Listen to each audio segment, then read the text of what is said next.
और ये रहा कि हम ये 44 सड़कें ओसिया में नहीं देंगे तो मैं इन्हीं वीरांगनाओं की तरह मुंह में घास लेकर ओसिया की जनता के लिए धरने में बैठूंगी। आप में दम है तो 3 बजे उठा लेना मेरे रिवेंजफुल एटीट्यूड, क्योंकि मैंने आपके आतंकी की उस उपाधि की और नाते की उस वक्तव्य की निंदा करी तो वहां पर जेडीसी मेरे ओसिया की 44 सड़कों को रातों रात मना कर देता है। But I believe that this decision by the JDC to tell me that not a single road will be given to OSIA is a manipulative behavior according to political revengeful attitude. मैं उनका दीदार करना, मंत्री जी का मेरे को दीदार ही नहीं हो रहा। उन्हें भी मुस्कुरा कर कह दिया गलत में हाँ से हाँ मिलाना मेरी विरासत नहीं है।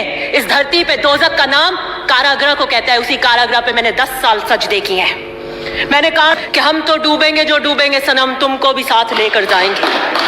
तो मैं नहीं डूबूंगी, मैं तो पहले भी नहीं आई थी। ये तीनों गुजर, मीना और जाट खेतियार हैं और कांग्रेस के मूल वोट बैंक हैं। अपने समाज के लिए मंजू जाट हमारे समाज का गौरव है, वो वीरांगना। अभी जाट महाकुंभ हुआ था, नहीं सुनेंगे हम इस तरीके की प्रथा। ये सुनने के मैंने लेटेस्ट में रिव्यू मीटिंग करी और मैंने नॉर्थ और वेस्ट जोन्स के दोनों एक्सचेंज को बताया। मैं दोनों नॉर्थ वेस्ट की इनको टेबल करूंगी यहाँ पर, और बात करके ये बात हुई कि 70% से ज्यादा जो रोड्स हैं उसमें पटवारी की रिपोर्ट बाकी थी। कुछ एएस हो गई, कुछ एफएस हो गई, कुछ एएस से एफएस के लिए प्रगति पर थी।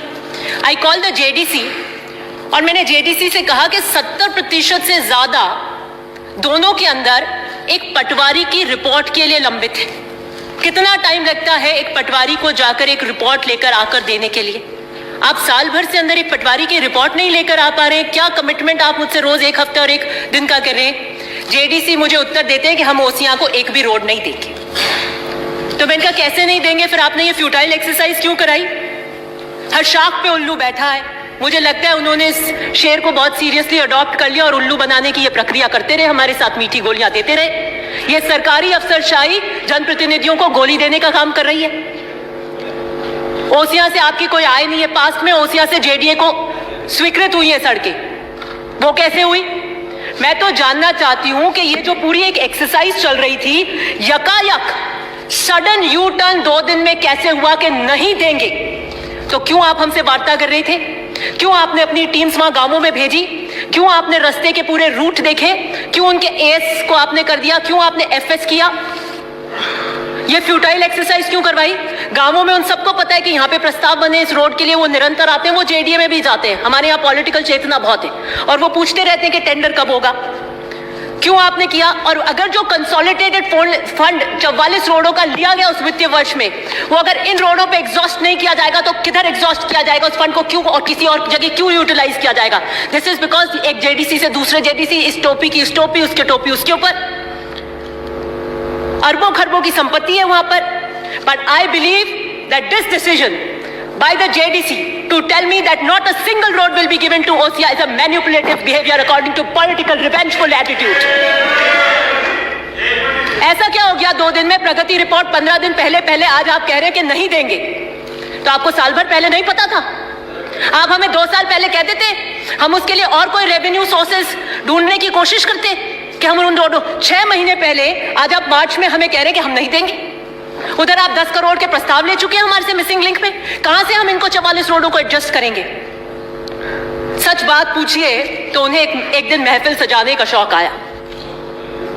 सच बात पूछिए तो उन्हें एक दिन महफिल सजाने का शौक आया। मैंने देखा कि क्या हुआ यकायक इन 2 दिनों में। वो सनम जो खुदा बन गए, उनका दीदार करना मना है। वो सनम जो खुदा बन गए, उनका दीदार करना, मंत्री जी का मेरे को दीदार ही नहीं हो रहा। उनके महफिल में जब कोई आए, उनकी महफिल में जब कोई आए तो पहले अपनी नजरें झुका कर आए। समझ वालों समझ लेना, समझ वालों समझ लेना, समझ से काम लेना।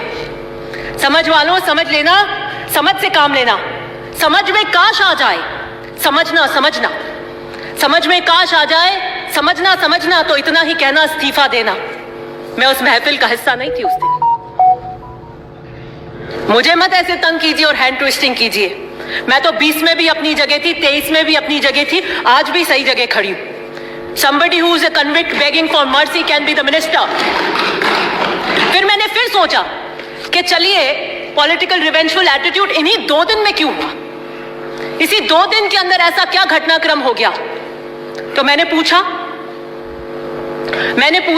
अर्ज करी बंदे परवर से, मैंने अर्ज करी बंदे परवर से, क्यों सितम ढा रहे हो हम पर?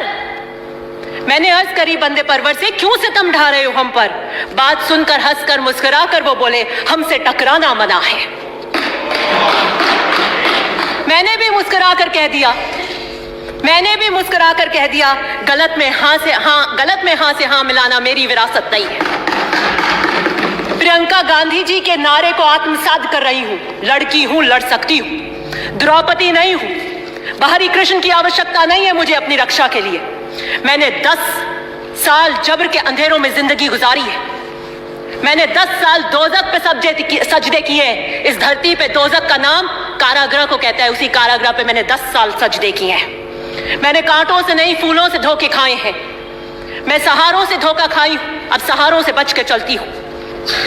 मैं राजस्थान, इस मर्दों के प्रदेश में महिलाओं की और वीरांगनाओं की दबंग आवाज बनकर गूंज रही हूं। मेरा दोष क्या है? मेरा दोष क्या है? मेरा दोष क्या है? मेरी वारदात क्या है? मेरी वारदात कुछ भी नहीं। मेरी वारदात कुछ भी नहीं। सब बजा लेंगे आप। नहीं बोले। मेरी वारदात कुछ भी नहीं। हाँ थी। नहीं, मेरी वारदात कुछ भी नहीं। नहीं, हाँ थी। मैं पार्टी के प्रति फर्माबरदार थी। मंत्री महोदय आला कमान को भी चुनौती दे सकते हैं। मैं तो छोटी सी कार्यकर्ता हूं, बावफा फर्माबरदार हूं अपने दल के प्रति। मुझे इस 2 दिन के घटनाक्रम पे अफसोस होता है और मैं कह देना चाहती हूं, क्या पता एक रवैया शायद उन्होंने सोच लिया हो कि हम तो डूबेंगे जो डूबेंगे सनम, तुमको भी साथ लेकर जाएंगे। तो मैं नहीं डूबूंगी, मैं तो पहले भी नहीं आई थी। राठौर साहब ने बिल्कुल कर दिया। मैं तो रंधावा जी को धन्यवाद देना चाहती हूँ जो रिट्रैक्ट कराए के सारे इस्तीफे, नहीं तो आज मंजर कहीं कुछ और होता। मैं तो उस वक्त भी साथ में नहीं थी। गुर्जर कितनी दिल की गहराइयों से आपको चाहते हैं ये सर्वविदित है। मीना समाज के कद्दावर नेता को आप आतंकी की समान उपाधि देते हैं। जाट समाज की बेटी मंजू को नाते के नाम से लेकर आप चरित्र हनन करते हैं। ये तीनों गुर्जर, मीना और जाट खेतियार हैं और कांग्रेस के मूल वोट बैंक हैं। 45% से ज्यादा राजस्थान में इसका हिस्सा है।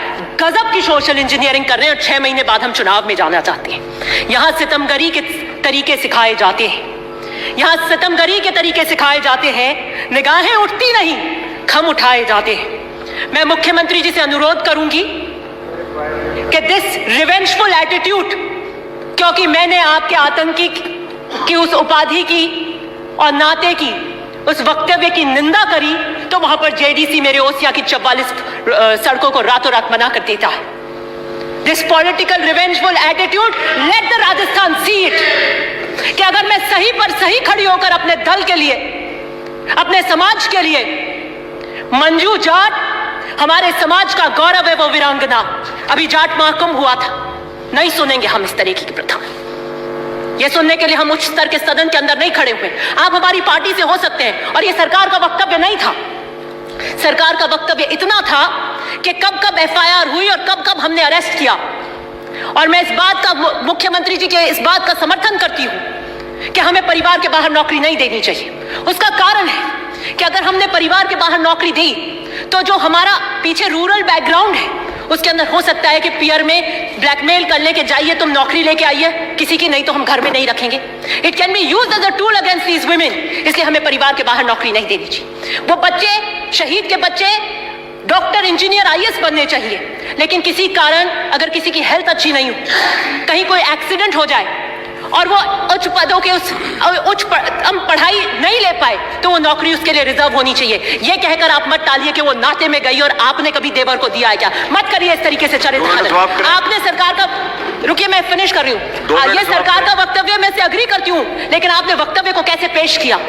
आप कहिए कि उन्होंने मैन हैंडलिंग हुई, कांच फोड़े, ये किए, आतंकी के समान कैसे कह देंगे, और उसकी प्रतिक्रिया क्या हुई। कि आपने पहले उनके नेता को कहा और दूसरे दिन हमारे प्रभारी को आतंकी कह दिया। ये कौन सा उदाहरण हम सेट करेंगे? मैं अर्थ में इतना ही कहना चाहती हूं कि मैं मुख्यमंत्री से अर्ज करूंगी कि यकायक जो 44 रोडों को रोक दिया गया है उसमें आप सीरियसली इंटरवीन करिए।